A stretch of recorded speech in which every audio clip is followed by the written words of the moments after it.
Welcome to the Underground. Turn me up, bitch! My Little Underground with Peter A.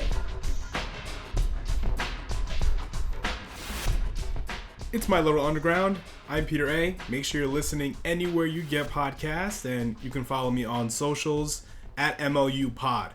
You can also support the show for as little as $1 a month. The link is in the description and over at peteraradio.com. And also on peteraradio.com, Little Ass Songs, brand new playlist I cooked up featuring songs with a runtime under 2 minutes. So go check that out on peteraradio.com. And tomorrow, Sunday, the Wrestling Caucus returns, myself and my brother Smiley Arriaga, part 2 of our conversation of what is good and what is bad in modern wrestling. And if you're a wrestling fan, you can listen to the Wrestling Caucus wherever you get podcasts. And today, here on My Little Underground, we are going to talk about some great albums that turned 10 this year. That's right, we are going back in time to the year 2011. This was a very interesting year for me because I was finally getting the hell out of high school. It was so great. I was so happy to be done with 4 years of just annoying. It was all right, but I just know that I never want to go back to high school. I knew I wanted to get out. Some of my teachers were getting very annoyed with me because I kept saying, "Oh my God, I don't want to do anything. I just want to graduate." And I remember being told, "Shut up, stop being a crybaby," something along those lines. So here we are 10 years later, and one thing I will say, even though I didn't love high school, the music that came out that I was listening to around that time, and subsequently after I graduated, a lot of great stuff. So let's get into that. The Black Keys, El Camino. Now, this is the year where I really got into the Black Keys. Now, last year, when I did the 2010 show, I talked about Brothers, and I found out about the Black Keys during that time when they played the Video Game Awards, but I didn't become a fan really until a year later with El Camino. And this is probably my favorite album of theirs. Yes, I would say that. I've listened to it the most, and I've gone back to listen to it recently. I got it on vinyl after almost a decade of just contemplating, should I get it on vinyl? Should I not? And I got it on CD first, but I recently got it on vinyl because I recently got a record player after years of contemplating of getting a record player, and I still love it. It still slaps to this day. And this album really brought them into the mainstream. Like with Brothers, they kind of were, kind of getting their toes wet in the mainstream. But now with this album, it earned them a Grammy. And they got a Grammy for Brothers too, but I think a few songs. But this whole album, they got a Grammy for. Some of their catchy songs, a very, very strong album, very few weak songs. And I would say there's not a lot of weak songs. Even the songs that I considered weak are still kind of good. Like Run Right Back, I didn't really love, but it's not like a bad song. But yeah, it's pretty just, a 1-2 punch. And it doesn't overstay its welcome. About 38 minutes, 18 seconds. Lots of energy. High amounts of energy, too. And the one thing I loved about this album is the physical copies, both on the vinyl and the CD. It had a sticker that said "Play Loud." And listen, I've done that. I've taken their advice, and it sounds great loud, especially "Gold on the Ceiling." Very, very great song when turned all the way up. Great stuff from the Black Keys. El Camino still slaps 10 years later. Speaking of an album that slaps 10 years later, Wasting Light. And in the past, some people have told me, it's probably their best album. At the time, I was like, I don't know.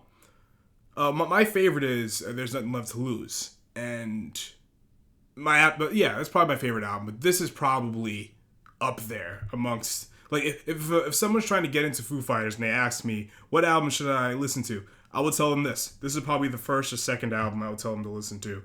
And up until this point, they were a band 16 years. And what's interesting is that they're still making their best work. As far as like music videos getting played a lot and radio play, like A Color in the Shape and albums prior was probably like the peak of that, of them being super, super popular within the mainstream. But they're still a hot act in 2011. But at this time, they were like a veteran band. They're kind of like elder statesmen at this point and still making some of their best work.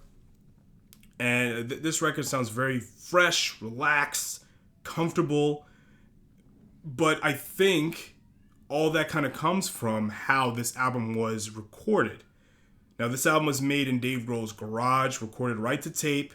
And what's interesting, when the album came out, I remember if you got the CD, one of the early copies, there was a piece of the master tape that was attached to the CD. So it's a piece of nice Foo Fighter memorabilia there. And after this album came out, the Foos went on a garage tour. Well, through their tour, they played some fan garages, which is so cool.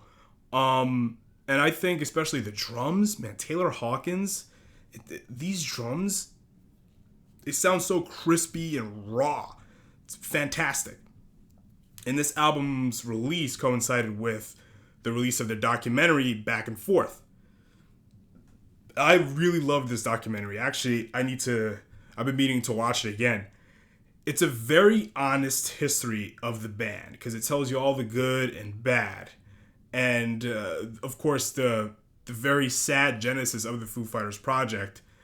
This was kind of Dave Grohl coming out of his musical rut after Kurt Cobain's unfortunate death.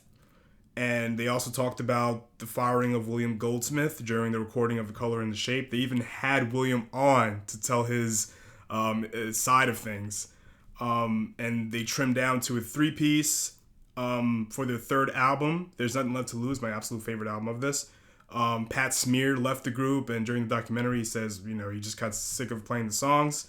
And what's kind of funny, later on in the documentary, he's like, I miss being in this band. And now Pat Smear is back in the band. And Wasting Light was the first album that he was back as a full member. The last 2 albums, he was kind of just a session musician, but now he's back in the fold full time. And of course, There's Nothing Left to Lose, the third album, they leaned a little bit more on the pop side, and that's when they brought in Taylor Hawkins. And in the documentary, they talked about the Foos almost breaking up in 2002, and them spending over $1 million on sessions that would eventually become One by One. Taylor Hawkins overdosing and almost dying.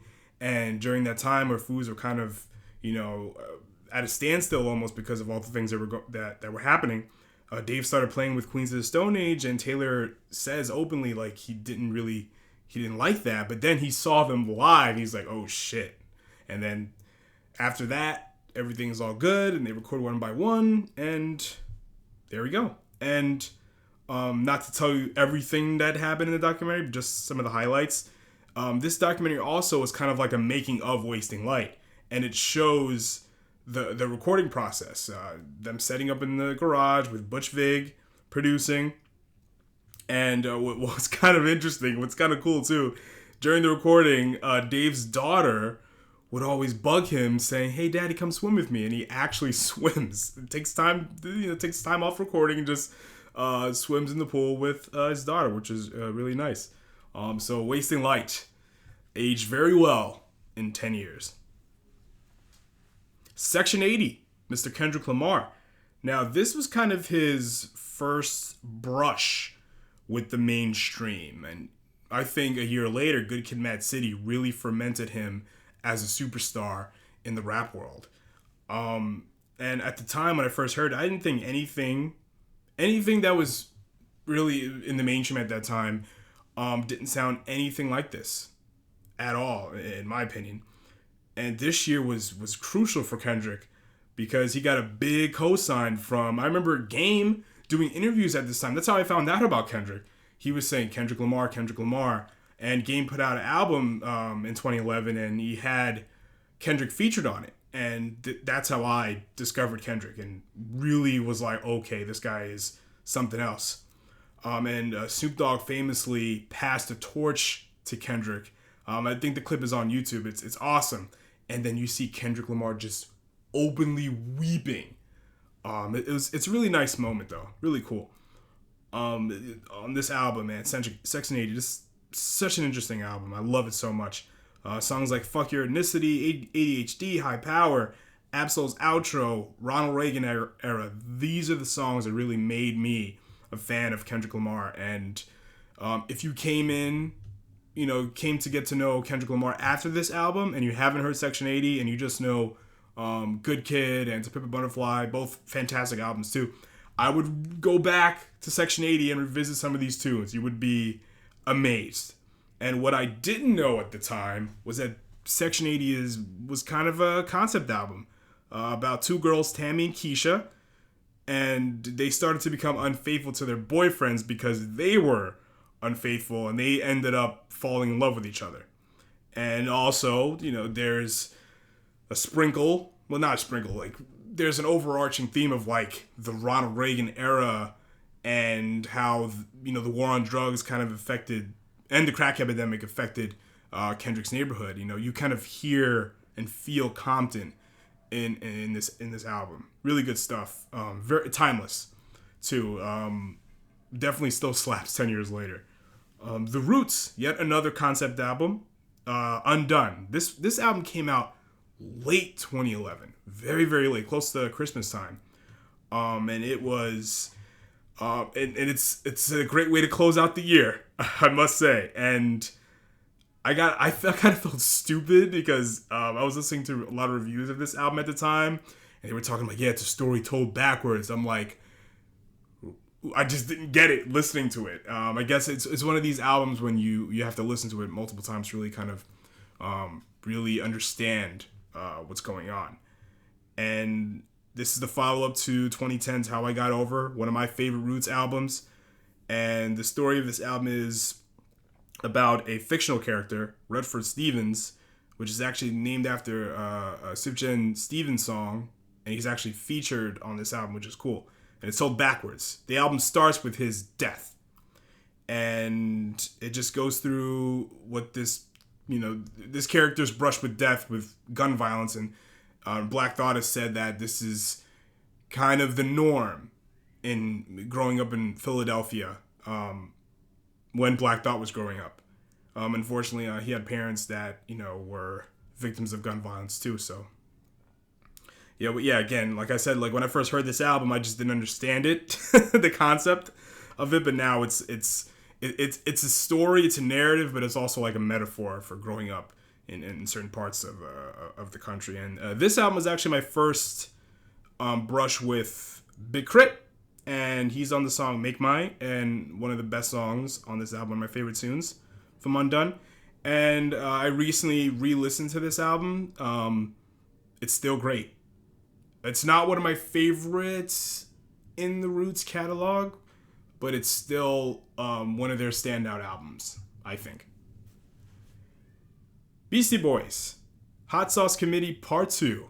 Man, did I love this album. I still do. I just listened to it recently. Again, it slaps a decade later. And unfortunately, this ended up being their farewell album, but when the album came out, I didn't know that because a year later, in 2012, MCA unfortunately passed away. This was supposed to be a 2-part series. Hot Sauce Committee Part 1 was supposed to come out, but then MCA got diagnosed with cancer, so it delayed the process of the first Hot Sauce Committee. So after 2 years, they just decided, fuck it, let's put out one album, call it Hot Sauce Committee Part 2. This is one of my favorite albums in the Beastie Boys catalog. It just shows how timeless their sound is. They were true to themselves, and they still pushed the boundaries sonically. Like, Make Some Noise, for example, has an old school flavor, but it still sounds very fresh and up to date without acquiescing to any current mainstream trends. Now, the very first song that I heard from Hot Sauce Committee leaked before this album came out, and it was Too Many Rappers. Now, this was supposed to be on Hot Sauce Committee Part 1, but yeah. I'm glad it made this album because it was actually a different version. There is another version of this song that didn't make Hot Sauce Part 2. And Nas and Beastie Boys have such great chemistry. And I feel like this tune kind of helped Beastie's kind of fit into a more modern sound without compromising what made them special. And I think a similar thing was done in 1994 with Ill Communication. Working with Q-Tip on that one, that's kind of the equivalent of that song, Too Many Rappers. Because it kind of, in 94, it kind of, working with Q-Tip kind of helped Beasties get into a more, to modernize themselves, but again, still staying true to what the Beastie Boys are. And I think the Santigold tune, Don't Play No Game That I Can't Win, again, I think Santigold and Beastie Boys have such great chemistry. And this tune, I love the reggae influence, and it adds a whole lot of color to an already colorful album and an already colorful group in the Beastie Boys. Moving on to Common, Dreamer the Believer. Just like The Roots, this album came out late December, late 2011. Yeah, almost Christmas time, 2011. I remember when the album came out, I went and bought it I heard it before the album came out, and I just knew I had to have it. I absolutely loved it. And this was a kind of a return to form for Common, because Universal Mind Control in 2008 was very electronic influenced, and in Dreamer the Believer, he went back to his soul roots, working with No ID, and back to like that Soul Aquarians feel. And the one thing that's really unique about this album, there's an original poem from Maya Angelou in the album's opener. And I love the creative Electric Light Orchestra sample on Blue Sky, and Ghetto Dreams with Nas, talking about chemistry again from the Beastie Boys album, Nas and Common. They work very, very well together. And around this time, there was a rumor of a Nas and Common collab album called Nas.com. Very clever. Now, if this album were to come out, like now, 10 years later, it needs to be either fully produced by No ID or half No ID, half DJ Premier, and then I would definitely give it a listen. One of my favorite songs in this album, Raw, How You Like It. Very party friendly and still very narrative based, like Common's music is, what he's famous for. He's a very gifted storyteller. And I look at this song as almost like a sequel to Go from the B album. It's very sexual in nature, and you kind of mix in the roughness of Payback His Grandmother from like Water for Chocolate. A very, very cool song. It's almost like this song is, it's like a club night, a night at the club going wrong. Like somebody acting stupid and just, being obnoxious, and Common has to check them.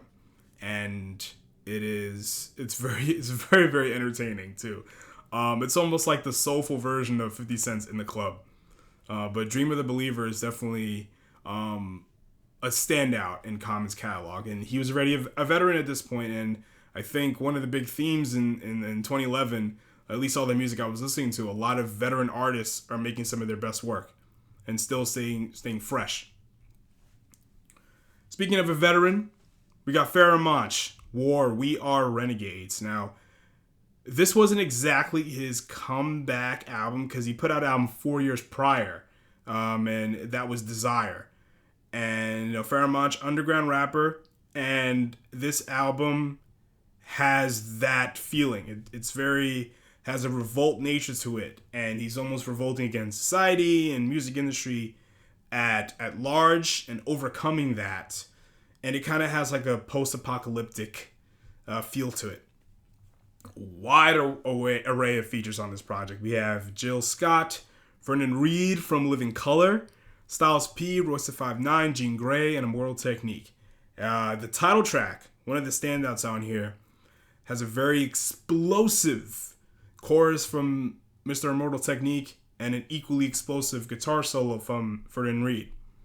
And essentially, Pharoahe Monch is giving like a middle finger to mass media and society, and paints a picture of a is very dystopian. He has a very dystopian view of society and the music industry, and it's very, very cool.